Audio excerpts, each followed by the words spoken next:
Welcome everyone to another edition of the NatCon Australia podcast. Today I'm delighted to welcome social commentator Bettina Arndt. Dan, very nice to be here. No sweat. So when people hear your name, if they are of a particular age, they likely think of your work as a pioneering sex therapist and journalist in the 70s and 80s. But in more recent times, you have, of course, become well known for your social commentary focusing on gender issues and your critical approach to many aspects of modern feminism. I don't think, though, many people are as fully aware of your family history, because I certainly wasn't. And I think it's an interesting area which puts you in a, makes people understand you probably a bit better. Can you give a bit of background to both your grandfather, Fitz Wolfgang Arndt, and your father, Heinz Wolfgang Arndt, both of whom were highly celebrated academics with interesting personal stories? Yes, I did have a fascinating family background. Eminent professors. we actually had a get-together some years ago in Istanbul and brought a whole bunch of the Arndts together. I think there were about 7 professors in my generation alone. And my grandfather was probably the best known in many ways. He was a chemistry professor in Germany. And actually, when I did chemistry in my undergraduate degree, there was an equation named after him. So he really made a mark. But so he was in Germany and he grew up, never thinking of himself as Jewish, but there were some Jewish ancestors, and along came the Nazis and decided he lost his job, he lost his position at the university, and he was lucky enough to go to Oxford to be able to go to academics there who took him in, and ended up spending the war years, in fact, in Istanbul, where he did most of his work. So he had, he went on to have an illustrious career outside Germany. And my father and his siblings were able to have a British education. And my father always said, he was regarded as a refugee from the Nazis. And he said, in fact, it was his great fortune that, in a sense, that it enabled him to have an Oxford education and led to his own, eminent career. But so he felt he was basically, in a sense, the beneficiary of all that horrible stuff that was happening in Germany at the time. My mother actually had a much more hair-raising time during that period, because her parents were very outspoken social democrats. Father was an editor of the local newspaper, and my mother wrote an anti-Nazi paper in her final school exam, and the teachers smuggled her out of Germany because they were afraid she was going to be carted off. And she went to England to worked as an au pair for many years, and then finally it was lucky she gradually learned English, and they realised she was a pretty smart girl, and she ended up at the London School of Economics, and she managed to find her way, but it was a much more hair-raising path. And your father was an economist and ended up in Canberra and ended up being head of the, amongst other things, president of the Economic Society of Australia and New Zealand, and was associated with people like Max Corden, who are very much part of the liberalisation of the Australian economy in the 80s and 90s. That's fair, right? How would you describe their politics in general, of both your father and your mother? It was a point of some contention, their politics, particularly as they started off in a similar position, and gradually became more conservative. My father became more conservative, which of course used to be a very common occurrence. I don't think it's as common as used to. There were generations who where people became more conservative with age, but it seems that is changing somewhat. Anyway, my father was classic, and he originally was part of the Labour Party, and then resigned from the Labour Party after, funnily enough, after Whitlam went to China. And my father was outraged at Whitlam's posturing in China during that visit, when it was very well known what was actually happening in China at the time, and it wasn't the Nevada that Whitlam was presenting. So he resigned over that. And he went on to, he was in many ways a pretty outspoken public intellectual, and like nothing better than to engage on public policy issues in letters to the newspaper and articles and so on. But my mother stayed put. I mean, she clung to her traditional social democrat beliefs, I suppose. And she trained originally in England as a social worker, and she was always a classic liberal, caring for the underdog. She spent her whole life looking after people. She was renowned for essentially social work, although she wasn't able to work as a social worker.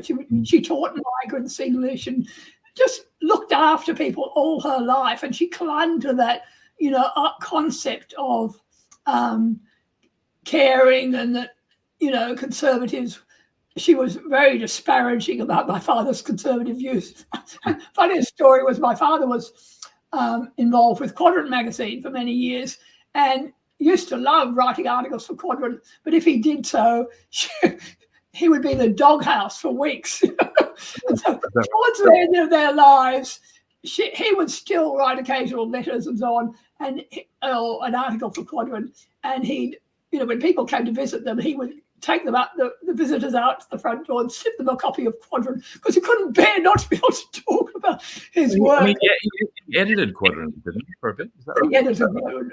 Well, he didn't edit it. He was a contributor. He had some sort of editorial role. He wasn't the editor, but he was very involved with that. So and go on. It was a great shame, because it was all as an emotional issue for her. And she really objected to his views on any number of issues. I imagine she'd object to many of my views now, but they're no longer with us. So, it's interesting. I mean, you've clearly inherited that interest in public policy, and that willingness to speak out on in public on a whole variety of things from them, right? It didn't spring from nothing.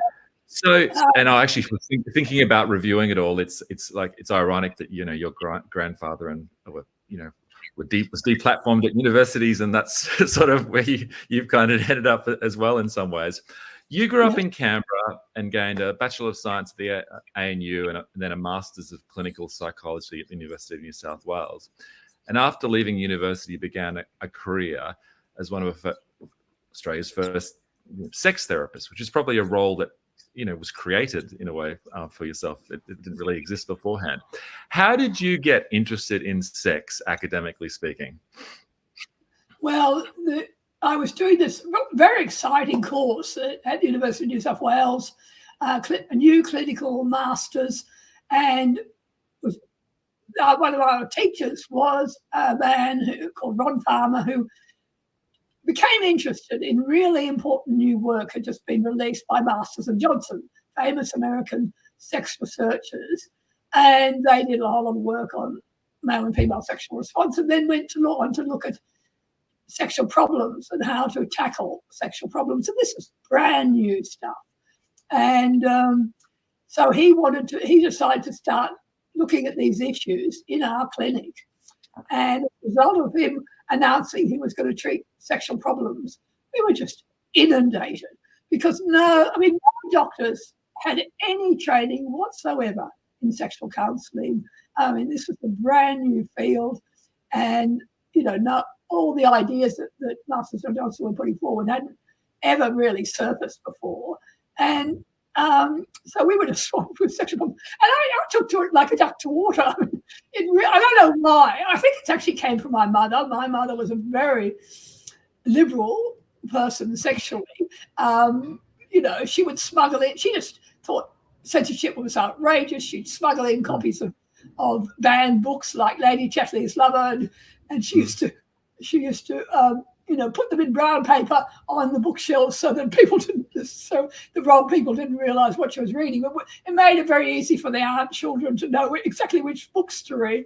So my mum, I came from a background where she was always interested in people's personal lives.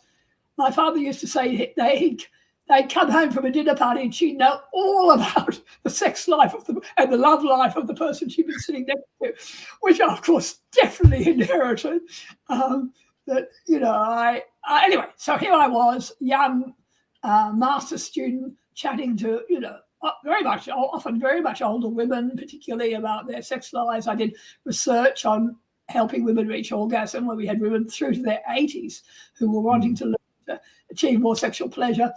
And I just loved it. And I thought it was very interesting. I suppose one aspect that appealed to me was the taboo around sex, which I thought was absurd, that it was a normal part of life that we regard as secretive and naughty and dirty. And, there were all these attitudes to sex that made it very difficult for people to have normal, healthy sex lives. And so I did my research, and then I decided it was absurd to sit with woman after woman teaching them about their bodies, that the answer had to be in public education. And I made a very deliberate decision to try to go out there.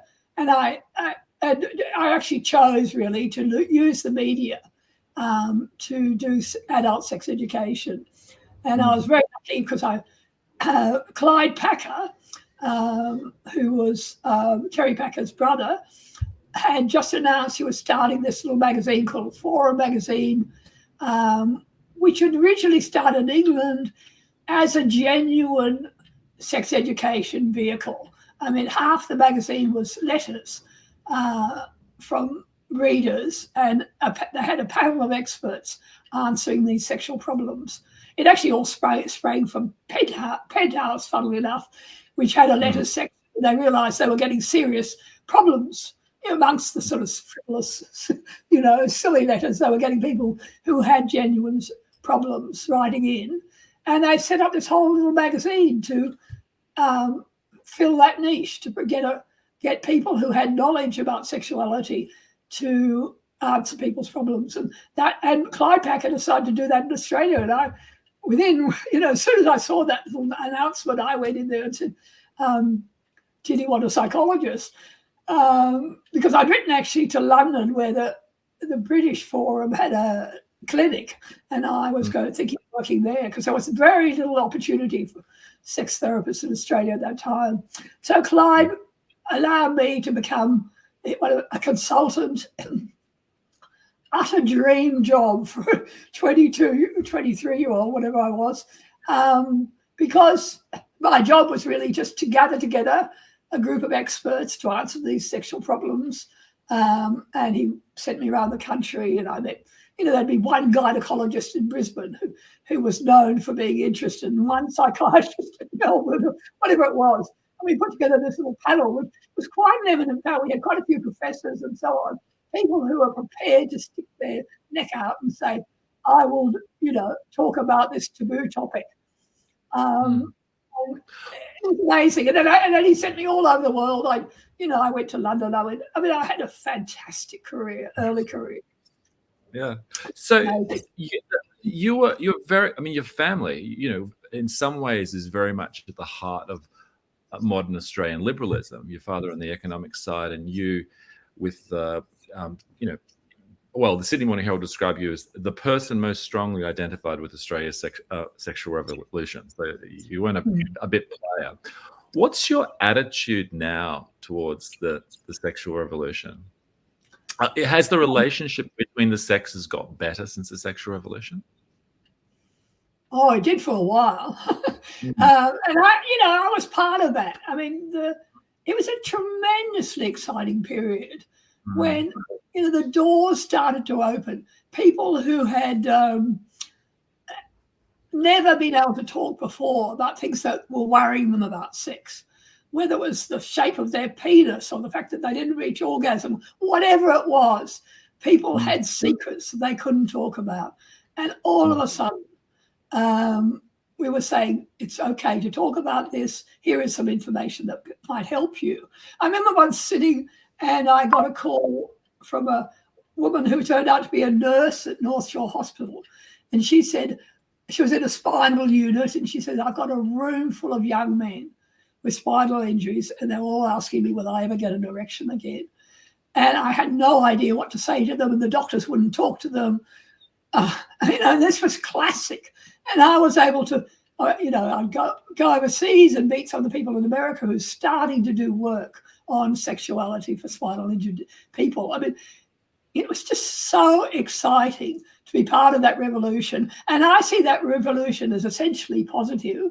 I know there's been a lot of revisionism and saying, oh, it's just dreadful for women and they were forced to do all sorts of things they didn't want to do. And I think that, okay, for some women might have had that experience, but I know lots of women who reveled in being able to make decisions for themselves about their sex lives and take responsibility for their own sex life. You may have heard a wonderful interview Camille Paglia has done in America about, how she grew up and she went to university at a time when, that originally all the female students were chaperoned. They weren't allowed, had to get back into their dorms by 10 o'clock at night. The whole idea of women needing to be protected and not being allowed to make decisions for themselves. And then, she describes with great delight how that all started to change. And I felt that too. And I had a wonderful, I was a young adult at a time when the pill was available to single women for the first time. The pill was available full stop, and then it became available to single women. And it was pre-AIDS, post-pill. What more do you want? And I had I was able to, I think I made some bad decisions and lots of good decisions about the men in my life. And I've always had wonderful men in my life and enjoyed sexuality as part of relationships. And I don't look back with regret. And it really worries me that the prevailing narrative is that it was all so bad for women. If anything, I think we saw real improvement for men and women in the way they conduct their sexual relationships, in making good decisions and being able to talk about things they never talked about before. And, and it was much more open. And then, we had, I suppose, 20 years, I feel, of progress in making sex a less important part of people's lives. It is something that should be just natural rather than something hugely titillating and naughty and, all the things I've described. But people need proper information and education in order to see it like that. And then since then, we've had an absolute disaster, which is the feminists taking over the narrative around sexuality. And once again, presenting sex as a dangerous place for women, as an area full of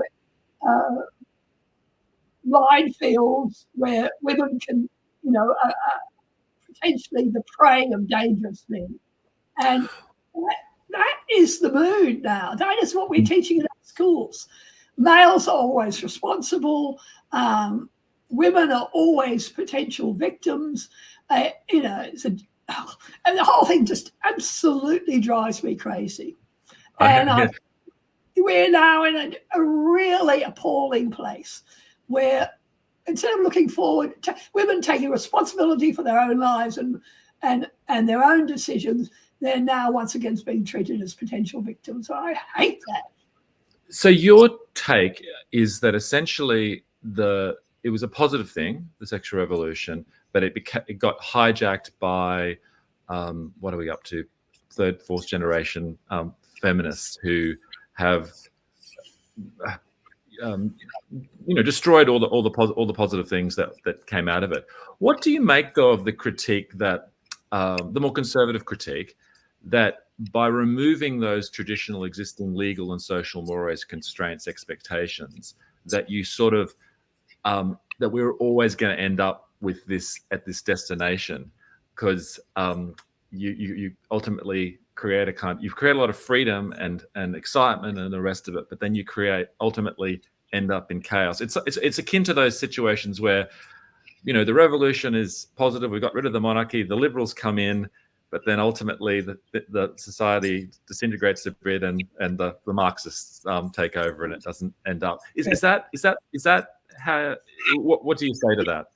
Much more complicated than that. I'm presenting my own experiences positive, and the people I know who gained enormously from that change, that sexual revolution.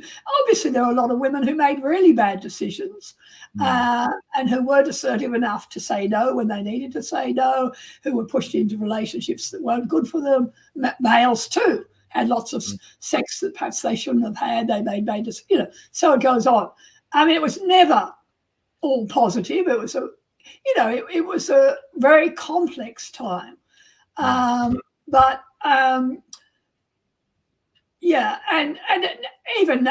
all through that period were people who the idea that everybody left into sex and everyone was having sex everywhere was just rubbish.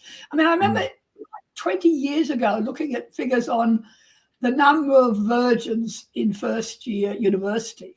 And it was sort of, it's like still 50% or whatever it was. It was, the idea that everyone was hopping into bed and kids were having sex, at 15 has never been true. There's always been a group of people who are more sexually adventurous and who get involved early in sexual activity, which often is not good for them.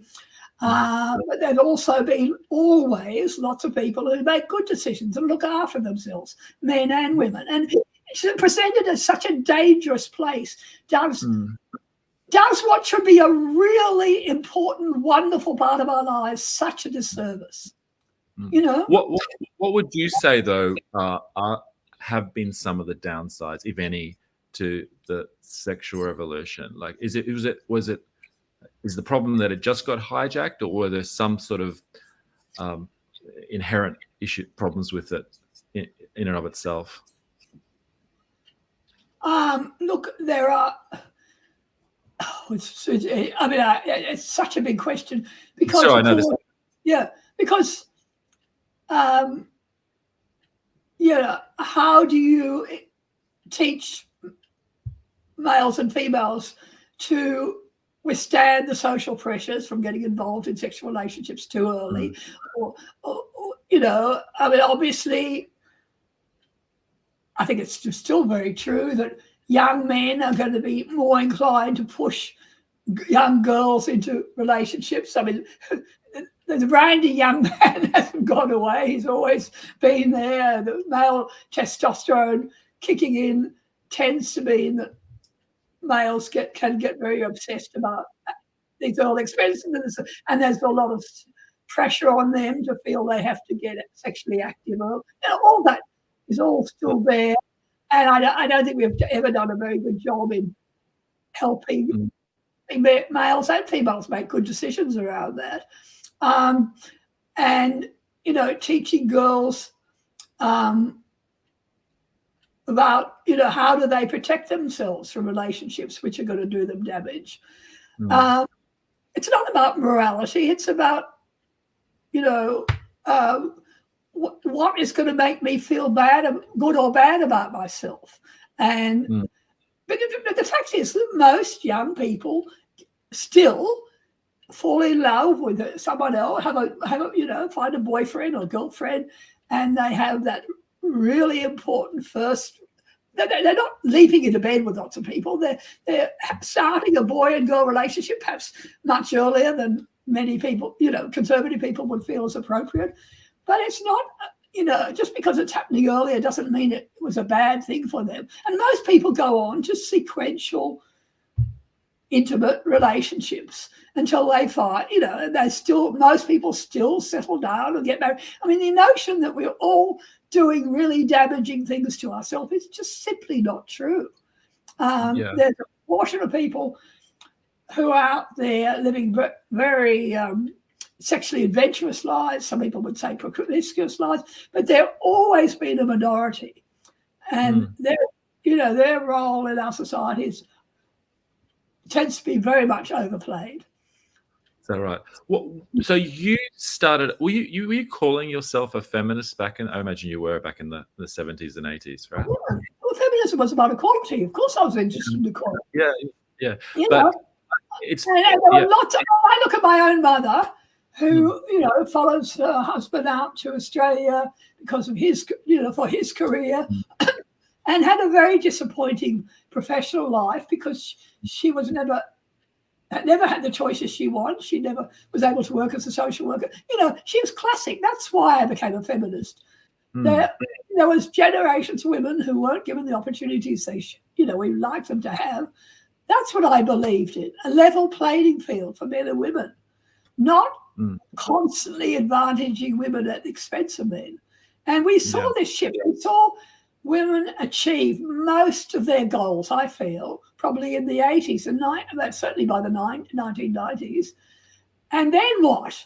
Well, then it became a matter of vengeance. Then we saw area after area where I would say the feminists who were more and more making policy decisions for our society decided to punish men for the fact that women hadn't achieved, you know, that women were still needed to get further ahead of men to make up for all those years when they'd been left behind. So was there a particular event or incident which prompted you to become much more critical of feminism, or was it a gradual evolution in your thinking, or something else? Well, it was very gradual. I think I was working. I mean, I had 10 years of sex, 10 years working in the sex, you know, the sex educator. That's how I grew a garden myself. And then I went out and started talking. Well, I've lost the light here. Started talking more about broader social issues, writing for big newspapers, the Australian and then the Sydney Morning Herald and the Age. And I mean, it was gradual in the sense that I realised that there was issue after issue being written about from the female point of view, and it was mainly women journalists who were writing about these things, because male journalists tend to, you know, tend to avoid the social issue area. I mean, an interesting question why that is, but anyway, it was absolutely dominated by female voices. And so a lot of the issues that interest me, I would come in and say, well, why don't we look at what the males feel about this? And I met enormous resistance in the world of journalism from my editors, you know, who weren't remotely interested in hearing what was like on the other side of the fence. And so I would be fighting to get these articles into the papers, and I would meet this enormously positive response from men and women. I mean, I've always known that most people agree with me on all the issues I was writing about then and now. And the public narrative is absolutely controlled by a tiny group of, you know, I would say mainly women who are determining, you know, what should be the appropriate take on any particular issue. And yet, most people don't agree with them. When I look at, I'll give you a classic example: boys' education. I mean, like over 20 years ago, I was doing a lot of writing about the fact that, you know, while we celebrate how well women had done, girls had done in schools, I mean, there'd been this enormous push to encourage girls to take education seriously, to, you know, there's nothing wrong with competing the boys. Yes, you should do maths and science. I mean, and it was a huge victory for women because girls started to surge ahead, and that was fantastic. But there came a time when people started to write to me, parents started to write to me and saying, our speech days, we are seeing almost all the prizes going to girls. And that's great, but what about the boys? Where are the boys? The boys are in the remedial classes. The boys are dropping out from school. The boys are tending to do really badly. And I remember once asking talking to a senior bureaucrat in New South Wales about this and saying, what will happen if the gap continues to widen between male and female achievement in schools. And she said, we'll wait 2,000 years and analyse the results very, very carefully. And then she laughed and said, oh, it's only a joke. And that was 20 years ago. Our education authorities across Australia are systematically ignoring the fact that boys are doing really badly in school compared to girls. And they are the most disadvantaged group in our society when it comes to achievement in school education. And we are so deliberately ignoring that. Do you think I was just going to say, and parents everywhere know it, and they continue to write to me about it. Do you think there's a deliberate campaign to sow dissension between the sexes? Because it seems to me we've moved beyond a situation where the focus is on how to improve the condition of women and men, and more to one where conflict is the goal. And it actually, I don't know, are you familiar with the term agitprop? It's a Soviet one, agitation propaganda, where they deliberately sort of try and sow dissension amongst, the classes, the sexes, the races, in order to destabilize the society before they come in with their new program. Do you think, well, is that going? Do you think that's what's going on, and who's really driving it? Yeah, I mean, it's an interesting question, because certainly there's a strong argument that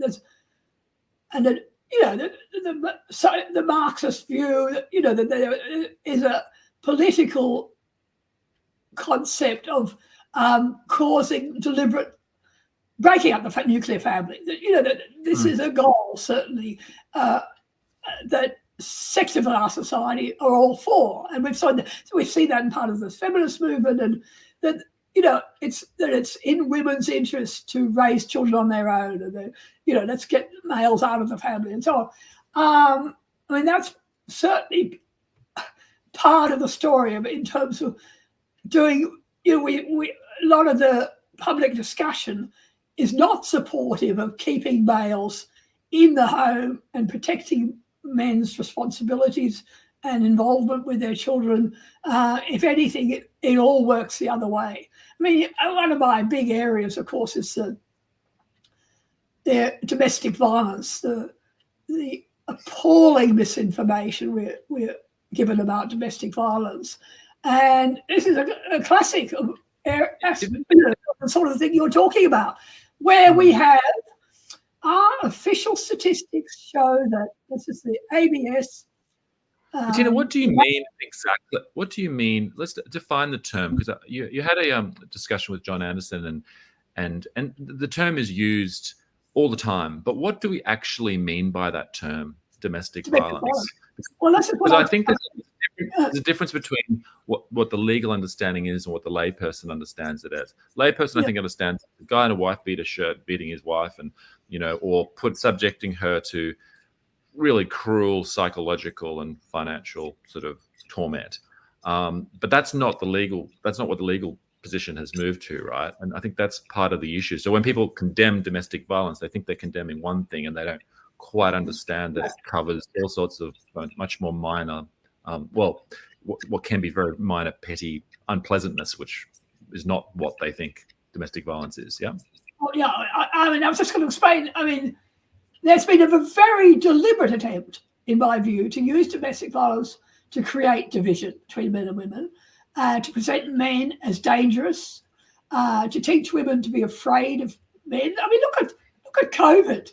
As soon as COVID hit, we had this huge propaganda effort to say we can't lock women up with dangerous men. We need more money to protect women in that circumstance. And it's an utter insult to Australian men to imply the majority of them are dangerous. And I was just going to mention the Bureau of Statistics official survey, which is our best data on victims of domestic violence, shows that 0.6% of women have been physically abused by their partner or ex-partner in the previous year. That's the most recent data. And as you say, I mean, I think when people think of domestic violence, most people think of physical abuse. That's what we think we're talking about.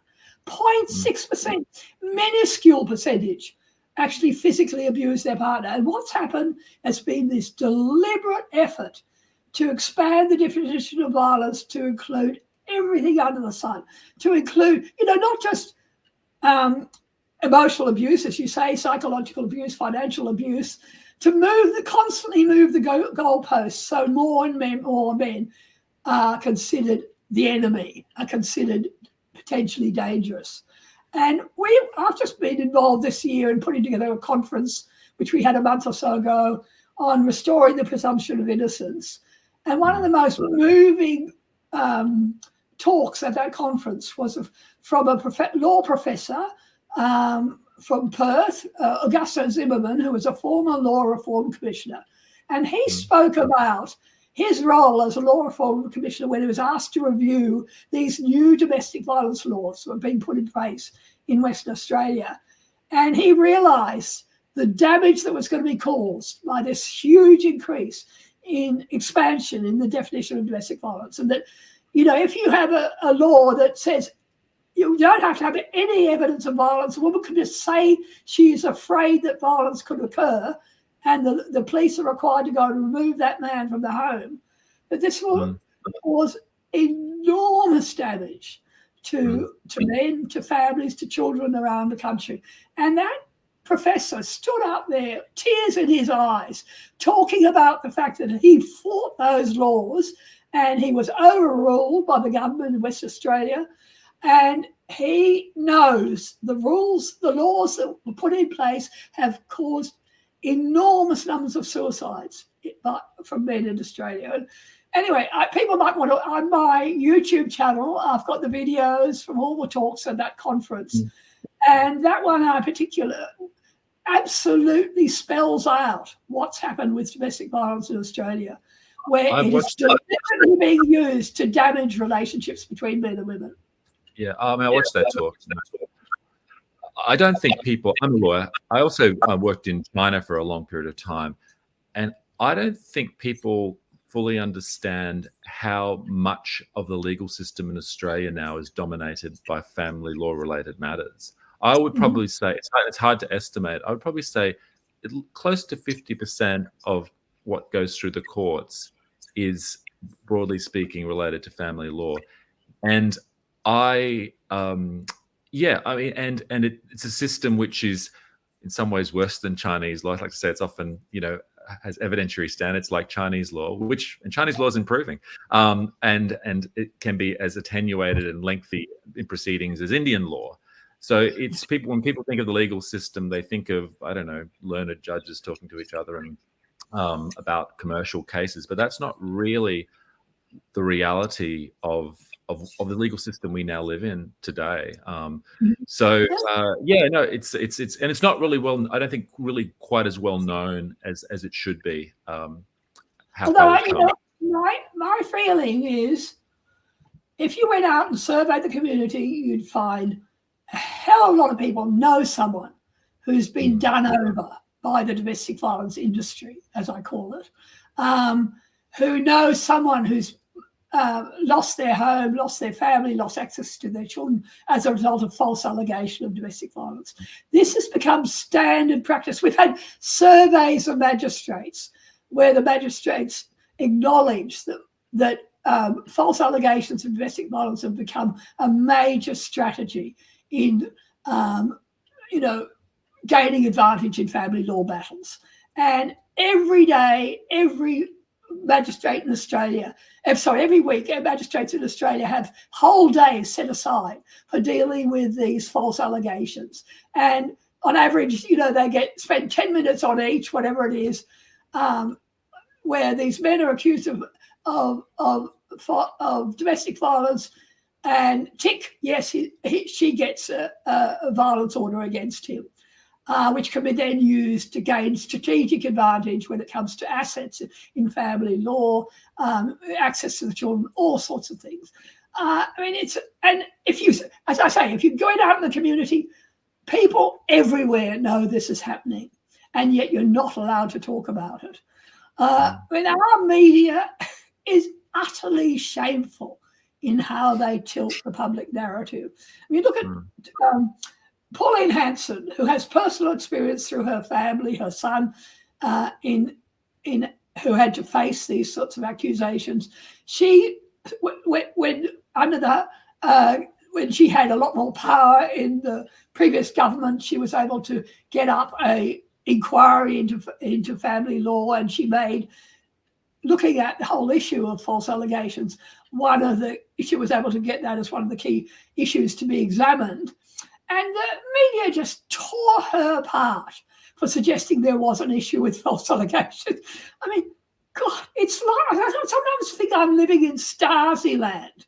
I mean, the fact that the narrative in the media is so carefully controlled, the propaganda is so complete, and yet under the surface, ordinary people know what's going on. They just don't dare talk about it. I mean, it's crazy. I mean, Yeah. the relationship between the sexes is a huge topic, and an important one, an inherently interesting one, right, which you've been involved in since your early start of your career. But now it's become a highly politicized one, and one it's fraught with danger to discuss. I mean, when I told a friend I was interviewing Bettina Arndt, an ex-China buddy, he knows I've written critical articles about Beijing, but he said, look, I think it's true, it's probably more risky politically, more risky to your profession and reputation in some ways, discussing these interests publicly, than there is writing a critical op-ed in Hong Kong about, Chinese, what the Beijing government's doing there. So how is that? I mean, do you think there's a concerted campaign to discredit you, or is it just unthinking journalists, of which there are many, or is it just people don't know, or that people know what the real story is and they're deliberately targeting you, and others, and shutting down discussion in this area? Yeah, but I like to think it's a tribute to the fact that I was really dangerous to the feminists, because I, for years, have had a very solid following. After, when I was in full-time journalism, I was, I had a lot of I had key editors, thank goodness, supporting me, and they knew my articles attracted a lot of very favourable public attention. And I was on radio and television every week talking about this stuff. And I like to think that that's why, at a certain point, they decided to take me out. I was over the target, and they knew it. And I was one of the very few people in Australia exposing what is happening to men. And they, who I regard as feminists, who are people in the media, people in key organisations in Australia, absolutely went all out. I mean, it all happened. I was given an honour, Australia Day honour in 2020 for my work for men. And that was my big mistake. I mean, for years I've been working for myself. There's no way they could get me. They couldn't get me fired from anywhere. And accepting the honour meant they had open slather to have a go. And boy, did they go to town. I mean, we had 2 Attorney General, we had the whole Australian Senate, all voting to condemn me. They just lined up the big guns, which I think is pretty flattering. It shows I was doing something important if they put so much effort, and they were willing to so publicly flex their muscles to try to take me out. And they had all these doctored videos, and they've got all these absolutely distorted stories about what I've said or what I haven't said. That's what happens when you get cancelled. They pile on the rubbish about you, and that's what will be in my any eulogies that are ever published about me. It's all this crap people are published. I mean, at some level it's terribly distressing, but I also choose to see it as rather flattering that I really mattered and I was worth targeting in that way. Yeah. I mean, what do you think? How can the relationship between the sexes be improved at the moment, right? Because I always actually bristle a little bit at both, men's rights or feminists as though they're engaged in an intractable and inherent conflict all the time, when that's not really, shouldn't necessarily be the case. I sort of sometimes feel like we kind of concede the point that there is when you become a men's rights activist, that you're conceding the point that there is necessarily is a battle, and a permanent battle will always be ongoing. What do you make of that? Yeah, I mean, it worries me enormously that it seems intractable, this battle. I don't see the way out at the moment. People write to me and say, you know, what do I teach my sons? How do I protect my sons from what is a very dangerous world when it comes to dating girls? A lot of boys have realised this. I mean, there's a very good reason. I mean, these surveys showing what increasing huge percentage of people remaining virgins until they're in their 30s. Well, I mean, some people would think that's a good thing, but if it's as a result of fear, you know, I would have thought we shouldn't be applauding that.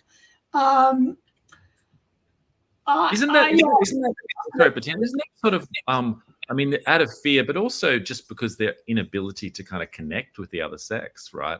And that's what it seems to me. Again, you know, the baby boomer generation tend to endlessly celebrate the sort of the time when they were growing up. But isn't that, you know, I think there's surveys which show there young people are having less sex than ever, and, you know, particular people might celebrate that, but that's not what the sort of sexual revolution promised, right? And never anticipated that that would happen. It's almost yeah. No, I mean, I'm very depressed about that whole thing. That, you know, as I said, I was part of this coming together. I mean, I suppose it was my youth, my early adulthood was all about, you know, men and women getting together as equals and starting a totally different type of relationship, a much more honest relationship, caring, generous towards each other. I mean, it all looks just wonderful, rosy. I mean, look, it's nonsense to suggest this isn't still happening, and there aren't lots of very sensible young people who are embracing opportunities for relationships with open arms, you know, which is great. But the public discussion is so poisonous.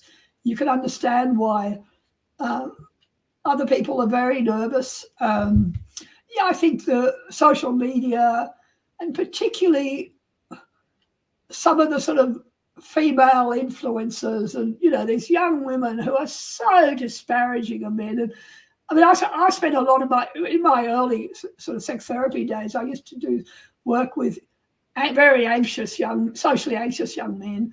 And if they were anxious then, I mean, oh God, what it must be like now. Because it's nerve-wracking, putting yourself forward and being rejected, and all of that's got worse and worse. I mean, look at something like internet dating, which I basically think has been a really positive innovation. And I mean, I met my partner through online dating. My children met married through online dating. I mean, it's having enormous benefits, but it's also, talk about a scary world, and it's brought out the worst in lots of people. We see, you know, so many young men who aren't up to scratch in terms of they're not attractive enough. They don't fulfill the criteria that girls are looking for, going through years and years and years of being rejected. And very, you know, it's a different thing from who you happen to meet at the local, you know, church gathering, and was that girl interested? You know, the sort of tentative opportunities we had for getting together in the past meant you didn't have nearly the same barrage of rejection that's now possible if you're putting yourself out there on online dating and not doing very well. I mean, that's a very difficult experience, I think. And there's, you know, it's breeding a lot of, this is the whole incel thing. I mean, it's breeding a lot of resentment in males who are very conscious that we've got all this research now. So girls are so unrealistic. They're all going for the top, you know, 2% of attractive men, whatever it is. You know, we're looking for successful, good-looking, blah, blah, blah. And, and the boys are at the receiving end of all that rejection. That's a worrying thing. So here we have something that has been enormously beneficial and providing opportunity for people to meet partners who would never have had the choices they have available now. But it also has this terribly detrimental effect in terms of people who don't do well online and people going through lots of relationships that, meeting people and then not being interested and then dumping them, and, a whole decade of failed dating, of, relationships that are very bruising in terms of their confidence about future relationships. So I have lots of mixed feelings about, good and bad things happening. And I'm such a, by nature, I'm a really cheerful, optimistic person. That's the weird thing. And so I do tend to look for the good in what's happening. And there is a lot of good, but there's a lot of things I worry about as well. Is there also a parallel one can draw with the sort of economic liberalizations in the 80s? And it did allow, incredible expansion of wealth, but it tended to be those who benefited most tend to be the top 10%, and the same that the online dating or being able to reach a global audience meant that the top 10% or thereabouts tended to also be the ones who benefited most from that global dating market. And the constraints which were limiting and were a pain and probably meant you didn't meet the optimum partner that you might have potentially got. They nevertheless meant that they were better or could be better for the bottom 90% than is currently the case. Yeah, it's interesting. Someone once wrote a fascinating article suggesting, back in the 50s, there were people had this little pool to choose from, and there was someone for everybody, because people, the really attractive, successful people tended to match up with the other people in this, that category. And, there wasn't the same assumption that we could all go for gold. And I think a hell of a lot of young girls just think they're going to attract those men they see paraded in front of them. And, for the girls too, it can be really a damaging experience when they don't do well. It's tough. But the bottom line is, if people are persistent and use the benefits that are there of online dating, that's how most people are meeting people now. It's working, and it's and creating opportunities for all sorts of people, not just young people. I mean, people like me. I met my partner. I was well into my 60s when we met, and chances of having met him in my normal life was absolutely zero. So there you are. Interesting. There's a huge amount of material on your website, and which also covers the controversies you've been engaged in. I didn't want to devote all of this to those because it'd be going over old ground, and also so much more detail on your website about those, which people can go and check out themselves. So I haven't avoided any of that.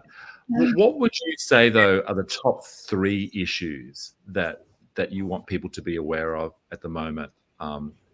With regard to, men's advocacy or gender issues at the moment in Australia? I think the top issue is to do with domestic violence and the false allegations of domestic violence being used for family law battles. That whole, as you said, the way our legal system is absolutely being taken over by these horrible battles of people in court fighting over kids, fighting over custody, and using false allegations as part of that, is the thing that I think probably worries me most. And including those false allegations are allegations of sexual violence. So domestic violence and sexual assault are probably the key areas that consume my life now. I have young men I know who have been in prison, who are awaiting an appeal for over a rape allegation. I have mothers whose sons are in prison. Or, I mean, if you look at the details of the case, they just make your hair stand on end because they're so clearly based on false allegations. And luckily, we're winning a proportion of those in appeals. But across Australia, young men are ending up in jail as a result of false rape allegations. And it's just heartbreaking. And I talk to these mothers and sometimes fathers of these boys day after day about how on earth could this have happened to them. So that those are two key areas. What would I put as my third?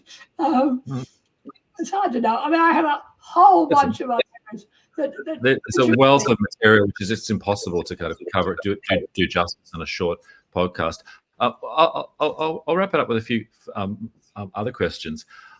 It seems to me, I was watching the Moira Deeming trial the other day in Melbourne, and you had a series of senior Liberal men, and they just it just struck me the way they talk and the kind of weakness and their inability to take what should be an obvious stand in favour of women, genuine women's rights, would not have been recognisable to men of a previous era. Is part of the issue that there's been weak men who have allowed this domination to occur. There's such an incentive, and those who become champions of change and the like white knight types, they're lauded to the hills. Is that a large part of the problem, that men just need to be get a bit in the same way that you used to educate men about women's bodies back in the day? They need to wise up about how women operate or can operate in different ways today. I'm probably very excited, but I immediately thought they need to grow a pair. I mean, so the lack of guts in our politicians. Scott Morrison apologising to Brittany Higgins in Parliament. I mean, give me a break.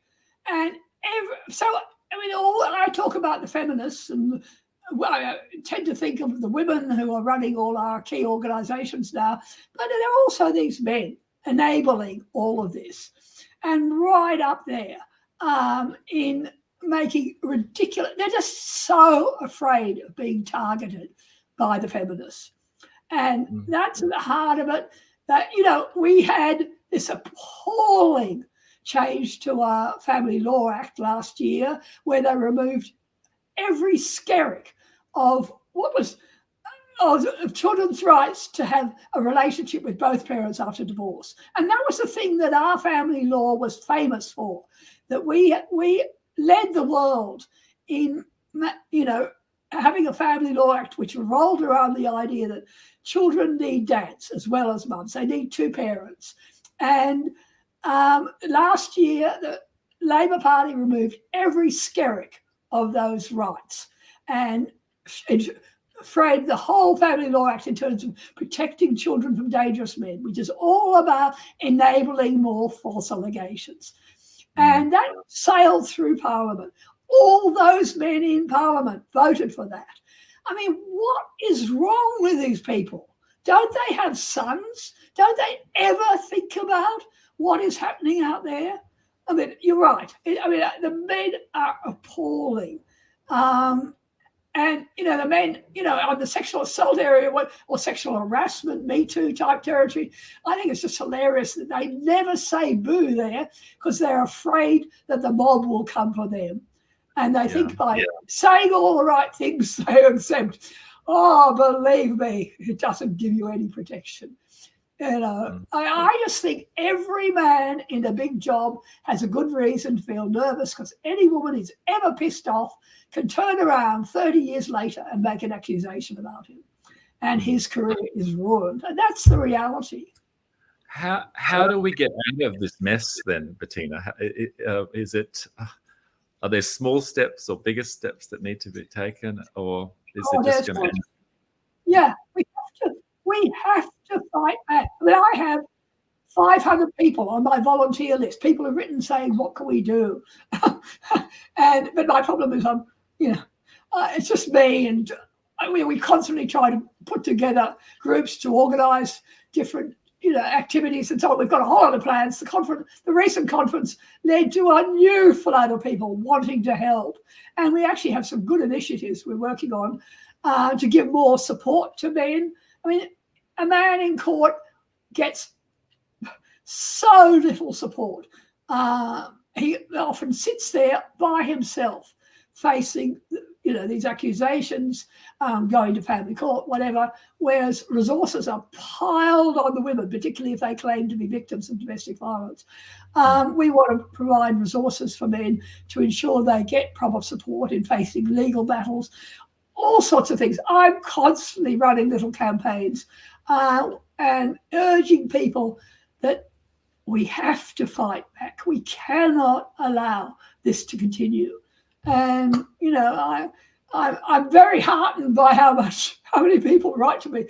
They write to me and say, "Why don't you do this? Why don't you do that?" I say, "No, I don't want to be doing all of this from my nursing home." I have to pass on the torch on to other people. People have to step up now and to take initiatives themselves to work out ways of tackling this, what I see as an ongoing crisis.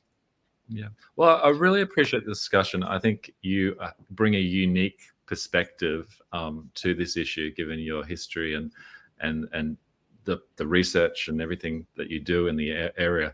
If people want to find out more, we've alluded to it already, but your website, what is that website, and how can they get in touch? Just Google my name, Bettina Arndt, and you'll find my website. What I'm also doing is I'm writing a blog on Substack. And if you go to Substack and just put in my name, you'll find it. And that's what I use to spell out whatever I'm campaigning about on any particular week. There always seems to be something that drives me crazy that I want people to do something about.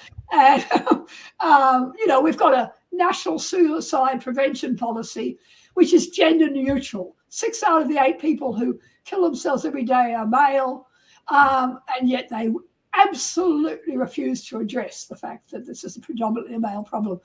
We've got, so in my latest blog I'm about to publish today, I'm giving details of how people can make submissions about that. There's always something. And so it's a call to arms, my blog.